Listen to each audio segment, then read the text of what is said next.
Suami Ashanty, Anang Hermansyah, tengah menjadi sorotan setelah mencecar penyanyi jebolan Indonesian Idol, Ghea Indrawari. Terkait usia Ghea yang sudah 26 tahun tetapi belum menikah. Tidak sedikit yang geram dengan pertanyaan Anang yang dinilai stereotip. Tidak seharusnya bertanya private dan ajukan ke ruang publik. Gegara hal itulah Ashanty dan Aurel ikut terseret ke dalam permasalahan. Misalnya saja saat netizen menyinggung pernikahan Ashanty yang saat itu berusia 29 tahun. Dari situlah Anang diminta untuk bercermin sebelum menilai kehidupan orang. Tidak berhenti sampai di situ, putri sulung Anang, Aurel, sampai-sampai meminta maaf pada Ghea atas ucapan ayahnya itu.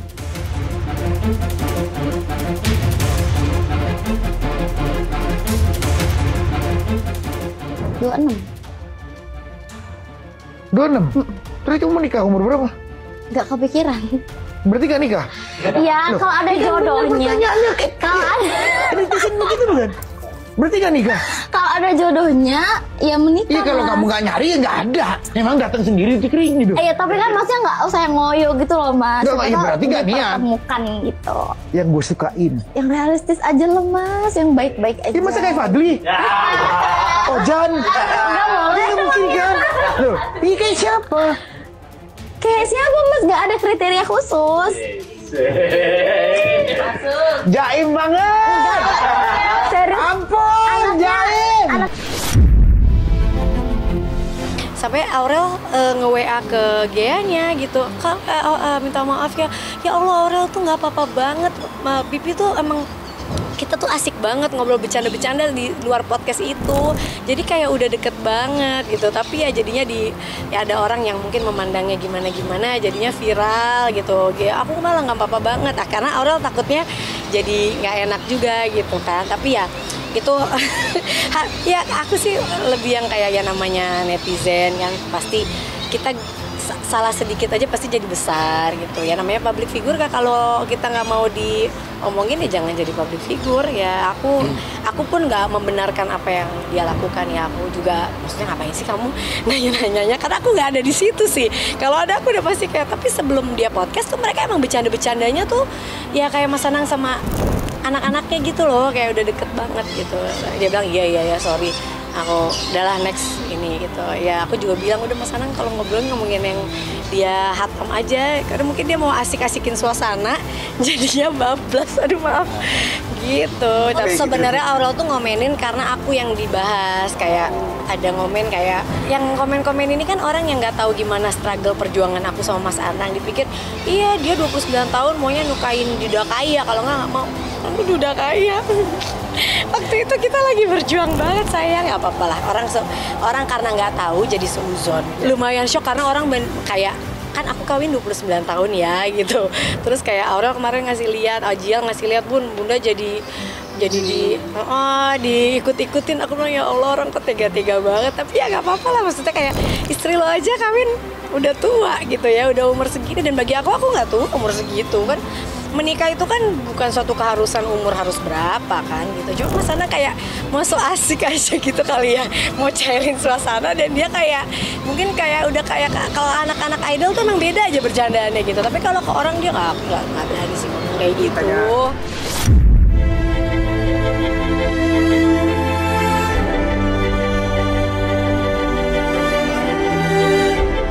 Sikap dewasa justru ditujukan sang istri Ashanty yang dengan lapang dada meminta maaf atas kegaduhan yang dibuat suaminya.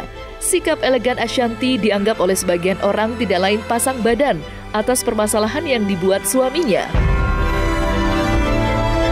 Dan berikut tanggapan serta permintaan maaf Ashanty atas kesalahan yang dibuat Anang Hermansyah.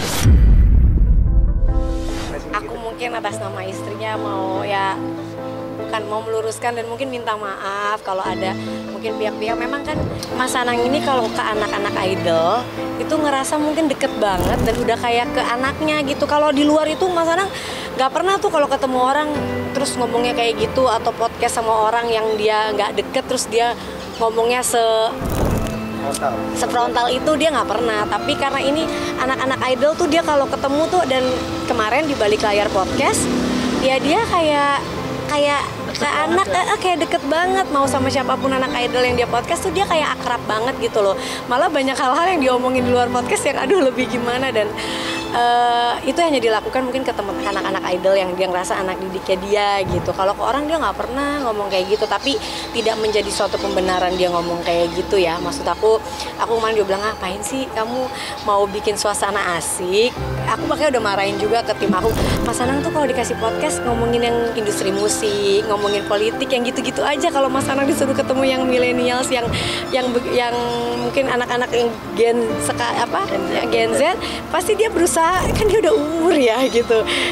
Kalau di masa-masa aku sama kamu dulu ditanyain kayak gitu udah biasa gitu, tapi di masa umur anak-anak sekarang ditanyain kayak gitu kan pasti nggak nyaman. Nah ya gitu ceritanya. Jadi minta maaf kalau misalnya ini akan menyakitkan buat sebagian orang yang mungkin tidak mengenakan ditanyain pertanyaan kayak begitu. Tapi kan ya aku tahu lah Mas Anang nggak pernah kayak gitu. Sampai ada yang komen, apa kata kakak tadi, kok mau sih, adalah pokoknya ngomongnya komennya jadi panjang, jadi meluas gitu. Tapi ya manusia kan hidup kita, hari ini ada yang nggak suka, besok ada yang suka, hari ini yang suka, ya udahlah.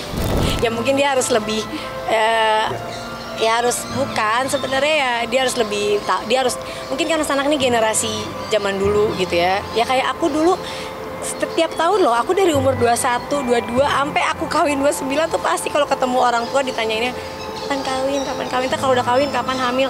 Aku aja ya kalau aku karena aku hidup di zaman itu jadi kayak biasa aja. Tapi kan di era sekarang ya ada yang child free, ada yang memilih nggak mau nikah atau apa, jadi hal kayak gitu sensitif. Akhirnya aku jelasin ke dia, oh dia bilang kayak gitu, tapi aku nggak pernah ngomong kayak gitu kalau ke orang loh. Terlepas dari kegaduhan yang dibuat Anang yang kemudian viral di media sosial, Ashanty sendiri sedang berjuang menyelesaikan disertasinya. Seperti diketahui, Ashanty melanjutkan pendidikannya ke jenjang doktoral atau S3. Dalam pengakuannya, Ashanty mengatakan jika dirinya nyaris tidak melanjutkan perkuliahannya lantaran kesibukannya dan beratnya menyelesaikan disertasinya yang membuat dirinya nyaris menyerah.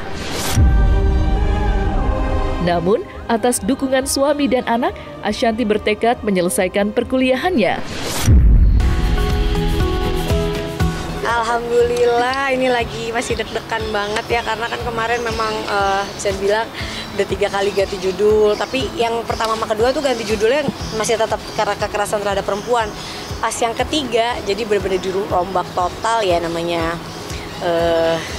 sekolah kan mereka nggak mengenal ya, kalau salah, kalau ulang gitu. Jadi nggak ada pengecualian ya, dan aku seneng banget sih maksudnya bisa ikut dalam proses ini gitu. Dan aku seneng juga karena profesor-profesor di UNER benar-benar luar biasa banget gitu. Mereka ya benar-benar benar-benar membuat aku juga ya lebih belajar lagi, membuat aku juga menghargai prosesnya, membuat aku juga jadi lebih teliti lagi dan lebih detail lagi. Karena kemarin juga ada yang ini bukan S1, bukan S2 Mbak Ashanty, ini S3. Cara berpikirnya sudah tidak bisa seperti ini ya gitu. Jadi kata-kata itu membuat aku dan memotivasi aku untuk lebih kayak aku harus belajar lebih lagi, karena ya ternyata tidak semudah itu dan malah susah. Dan aku yang metode penelitian yang aku pakai juga sebenarnya aku ganti juga gitu supaya lebih mempermudah yang apa isi disertasi yang aku ambil gitu. Jadi ya kemarin banyak perubahan dan alhamdulillah aku senang sih, udah 1 tahun ya, alhamdulillah ini udah mau semester ketiga. Mudah-mudahan lah bisa lulus sesuai dengan sesuai dengan waktunya. Jadi kemarin udah dibilang sama dosennya agak keras ya, maksudnya kayak semua punya kesibukan, tapi ya tinggal bagaimana caranya bisa membagi waktu dengan baik dan menjadikan ini sebagai prioritas. Karena kalau ini cuma main-main, mendingan jangan kuliah katanya. Ya, itu cukup benar sih, benar juga, karena kan memang aku ada kerjaan juga, aku juga masih jadi ibu rumah tangga, masih jadi istri gitu. Jadi ya aku harus memprioritaskan apa yang sekarang aku sudah jalani. Aku udah ibaratnya udah terjun di sini, walaupun berat ya harus dihadapi gitu. Jadi ya memang ini prosesnya. Karena kan kalau S3 ini udah hubungannya sama jurnal. Kemarin juga aku nyari data lewat Scopus, aku juga harus menerbitkan jurnal. Kalau dulu kan S1 lumayan, S2 lumayan sulit gitu. Tapi ternyata S3 jauh lebih sulit gitu. Kayak kemarin sempat kayak sayang, kayaknya aku nggak sanggup deh gitu. Kayaknya aku akan sanggup kalau aku mungkin masih sendiri, aku masih fokus, atau anak udah gede-gede ya. Ini karena aku masih banyak yang harus aku urus, tapi suamiku alhamdulillah yang kayak, kamu pasti bisa, kamu jangan menyerah gitu. Kalau emang ayo support gitu sama anak, sama semua juga disupport. Jadi alhamdulillah ya aku harus berjuang. Tapi aku akan tetap terus mengawal dan terus akan memperjuangkan kasus-kasus kekerasan dalam perempuan ya, apapun itu aku akan tetap walaupun aku udah ganti judul, aku akan tetap dengan aplikasi yang aku tetap akan janjikan buat, aku juga akan buat. Tapi ya ini aku nggak bisa fokus di situ dulu, aku akan fokus di ya kasus yang baru, di disertasiku yang baru. Jadi itu akan tetap aku lakukan mungkin setelah aku udah ajak nih di judul yang baru. Ashanty tidak hanya dipusingkan dengan perkuliahannya yang kini sudah memasuki semester 3, tetapi juga dengan rencananya untuk menjalani sedot sinus di hidungnya. Ada rasa takut yang membuat sedot sinus maju mundur. Dan kapan rencananya Ashanty akan operasi sedot sinus? Iya, jadi pengen operasi tuh kayak apa ya? Aku tuh pengen sebenarnya, tapi mendengar beberapa orang bilang bahwa kalau operasi jadinya akan 2 tahun harus operasi lagi gitu. Karena kan aku memang strukturnya tuh miring kalau diperhatiin, jangan di zoom ya. strukturnya tuh miring gitu, jadi harus dilurusin. Nah kadang kalau lurusin kan aku takut malah aku jadi berubah jadi Angelina Jolie gitu kan.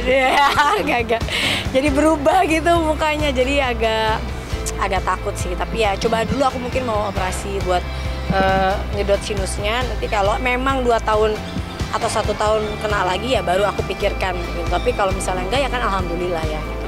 Aduh ganggu banget. Aku tuh jadinya misalnya ada orang flu nih sekitarku, terus aku kan kalau orang timku aku bisa kayak masker dong gitu. Tapi kalau ke orang lain kan siapa lu nyuruh gitu kan, nggak enak kan. Jadi terganggu kalau ada orang yang bindeng, aduh nih bindeng lagi, aduh nih. Jadi stres banget gitu. Karena aku kalau udah kena ngeblok, udah aku sampai sering masuk emergency itu yang aku mungkin udah gak pernah posting ya, karena aku saking seringnya masuk emergency karena sesak napas. Harus benar-benar pakai, kalau udah pakai semprot hidung, pakai apa udah nggak mempan. Aduh, sinusnya udah parah banget sih. Demam sih enggak, tapi sesak napas kan nggak bisa ngapa-ngapain, jadi nggak tidur lagi. Udah tahu aku punya penyakit nggak bisa tidur, ditambah itu jadi nggak bisa tidur.